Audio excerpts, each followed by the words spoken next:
Totoo nga bang mura ang iPhone dito sa Japan? O baka naman mapapamura ka sa mahal? Kaya sa video ito, ating aalamin kung magkano nga ba ang brand new na iPhone dito sa Japan.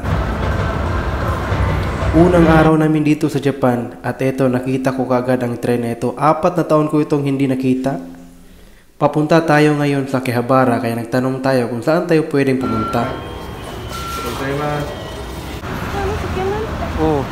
Nakita ko pa yung kahawig ng aking sasakyan, yung kulay black.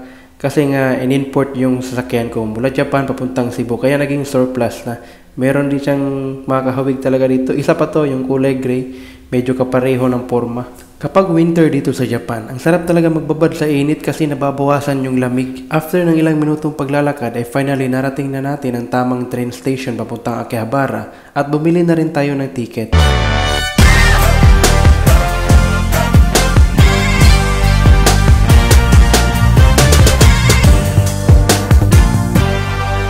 Dahil nga mahaba-haba pa yung biyahe natin at eto ipapakita ko sa inyo kung ano bang meron sa loob ng train sa Japan.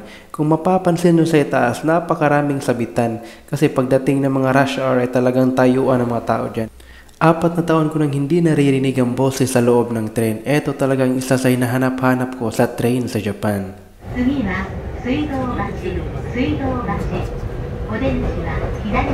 Kaya minsan kapag wala akong ginagawa ay nakikinig lang ako sa loob ng tren.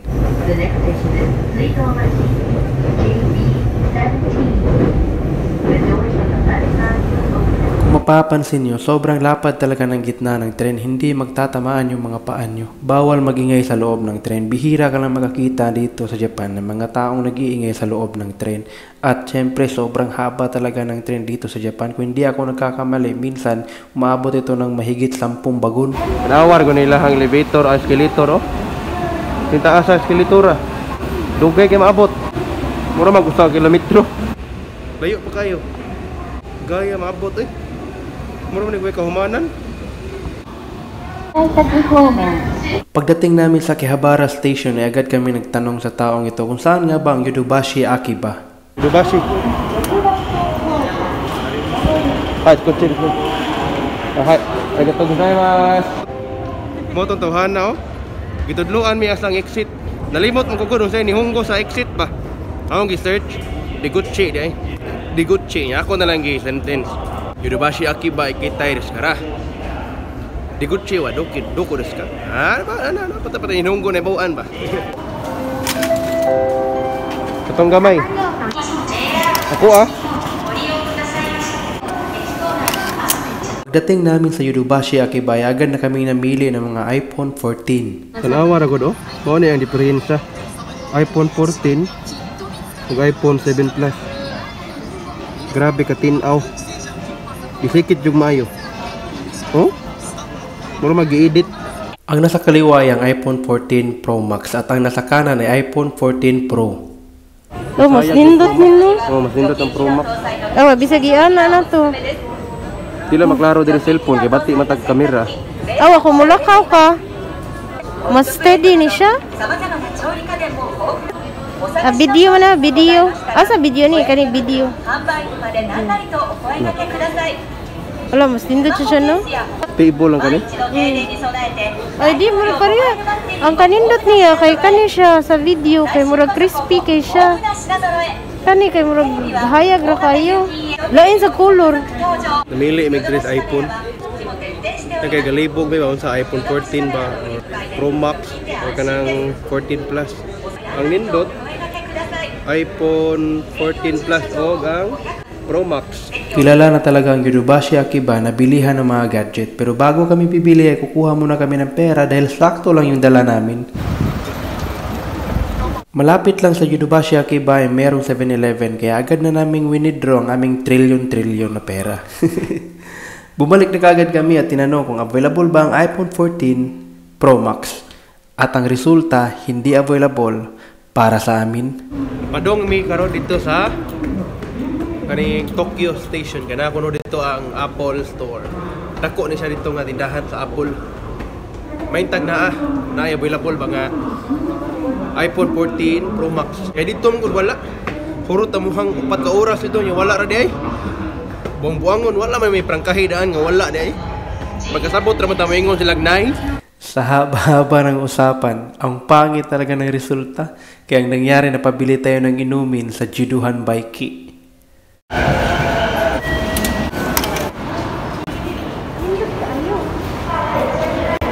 Luta dito eh. Biglang nag-flashback sa akin na parang nakapunta na ako sa lugar na ito. Hindi ko lang masyadong malala kung 2017 or 18 ba yun. Hindi ko na rin masyadong malala kung sino yung makasama ko noon. Pero masasabi ko, ang ganda pala talaga dito sa Tokyo Station. After ng ilang minutong paglalakad ay makikita mo na itong napakalaking Apple Store. Marami kang pwedeng mabibili talaga dito kasi nga marami silang display. Pero ang pangit pa rin talaga ng resulta pagpasok namin dahil hindi pwedeng mabibili ang iPhone 14 Pro Max at hindi sila tax-free. Mubalik mi dito sa Yodobashi Akiba sa Akihabara kay dili man sila tax-free diri. Ambot nga nung dili tax-free, ningon man dili daw tax-free. Sayang ba ya 10% off ba ang mawala kat no? 10% off dako-dako na ganay. So mubalik ta sa Yodobashi Akiba Akihabara. Ato ta mo palit dito. Ang iPhone 14 Pro Max dili nila ibaligya og kanang cash. Dapat taga-diri ka sa Japan ya. Dapat utang-utangon. Ambot nga nung nila ibaligya, limited ra ko no? Limited stock sa siguro ba kay bago pa man. So ilang ibaligya iPhone 14 Pro o 14 Plus. So iya kay Pro. Ako kay iPhone 14 Plus na lang guro. Pro Max na mo ganahan kay nindot pud guro to. Sa man di man lay baligya. Bahala man ya, di mo mahalinan kung maluoy ninyo. Dahil nga 5:30 PM na, sobrang dami na ng tao dito sa Tokyo Station. Lahat kasi nang galing sa trabaho ay pauwi na ng bahay at ang iba ay papunta pa lang sa trabaho. Kaya parang ang lahat ay nagmamadali talaga. Puro magisunog kat, nagidali man.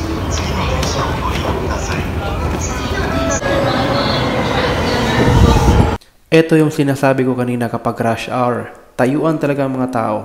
Para hindi ka matumba, kumapit ka. Hindi na ito bago para sa akin dahil nga 3 taon tayong nakapagtrabaho sa Japan.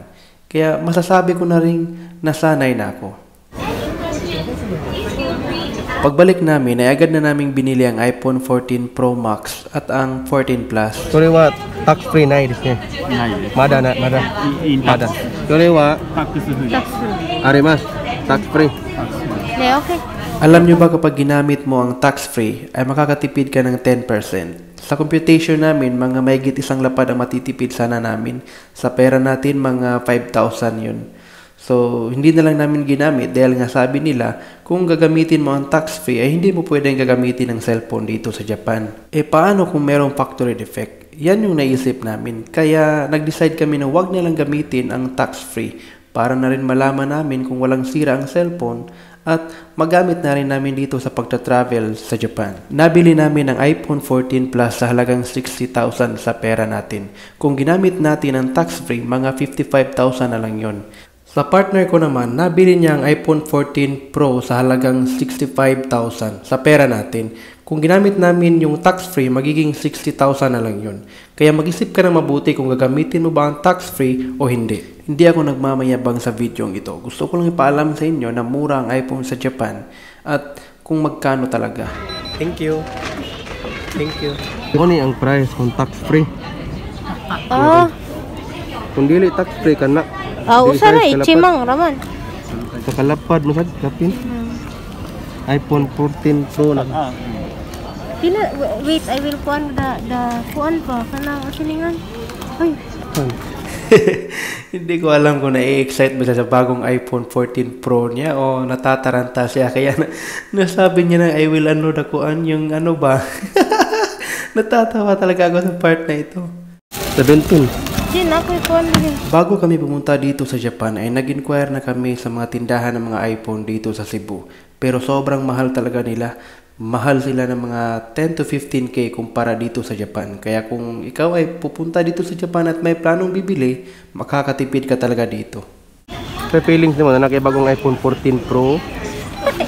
Nya color kuan pag yun, gold, nya 256 gig. Fully paid pag yun. Teka sulti nimo. Thank you, Lord. Thank you. Ushikawa yan. Ushikawa. Parehong 256 gig yung binili namin. Sa kanya ay kulay gold, sa akin naman ay kulay blue. Hello? Wow. Kalahati ang tanda ng iPhone na ito dahil nga ito ay 14, yung luma kasi namin ay 7. Kaya masasabi kong deserve niya ito dahil nga pinaghirapan niya naman talaga ito at masipag siya sa kanyang trabaho. Excited siguro yung partner ko dahil agad niyang nilipat papunta sa kanyang bagong iPhone galing sa kanyang lumang iPhone 7 Plus. Clear, blue light cut, AG coat, o privacy. Ano yung privacy ato Agad na naming binilhan ng screen protector at saka yung camera protector at yung casing na rin ng iPhone para protektado talaga yung bago nating iPhone. Kumbaga investment na rin para kung mahulog man siya, hindi siya basta-basta masisira. Kung sila ang maglalagay ng screen protector at yung camera protector, kailangan mo magbayad ng 1,500 kada isa. So, ibig sabihin, 3,000 yen ang babayaran mo bawat cellphone. Sa pera natin, mga nasa 1,300 din yun. Siyempre, kami na yung naglagay ng casing ng iPhone. Alangan naman yung sila pa yung maglalagay. Di ba, kayang-kaya naman ang gawin ng lahat. Pati nga yung aso namin, kaya itong gawin eh. Gabi na nakabili kami ng iPhone. Kaya umuwi na kami kaagad dahil sobrang pagod na namin. Dahil kanina pa kaming umaga dito. Ito nga pala yung hotel namin, Toyoko Inn. Proven and tested na ito dahil nga nung kami nagtatrabaho pa ng partner ko, talagang ito yung pinupuntahan namin, Toyoko Inn. Kasi nga, kung ano yung hinahanap mo sa isang room, ay kumpleto talaga sila. Indot din yung bagong iPhone nga kanang screen nga privacy. Tanawa. Anak, kita kayo. Pero yung anak gamay na makita. Pero hayag kayo siya, wow. Siga kasanan. Nag-anak gamay, Hindi maklaro, dahat siya. Anak, katunga rin makita. Anak, report. Dark na kayo. Mo din gitawag nga privacy. Ako maluo yan eh. Ay, nahulog. Wala ito sa iPhone 7 Plus ko. Kaya nang nadiskubre ko ito, ay talagang namangha ako. Eto, maghahanap tayo ng picture. So, kagagawin natin, ikaka-copy-paste na natin ito. After nating makopy, ayan, ipipaste natin. At i-click yung send. Ayan Yung tayo lang talaga yung na-send, yung background na wala. Di ba? Ang pangit ko dyan. Never naman tayo naging gwapo. Dahil nga naging ignorante na tayo, kaya uulitin natin. Ayan. Kahit malayo yung tao, ikakopy mo lang at isi-send mo lang ulit. Di ba? Tayo lang talaga, walang mga background sa kung ano mang meron sa background. Talagang ito yung kagandahan. Talagang hindi ako makatulog ng 3 buwan dito. Pwede rin ito sa video. Halimbawa, itong video na to, ayan, i-stop lang natin yan. At ika-copy natin itong naka-Japanese at English na mga salita dito. Ayan, ka-copy-paste lang natin. Same ulit yung mangyayari. Makikita mo talaga, ayan, di ba? So, pwede rin ito sa mga kapitbahay mong pakialamera, copy-paste mo na rin. Hanggang dito na lang. Thank you for watching. Hi, kinabuhi. But first, let me take a selfie.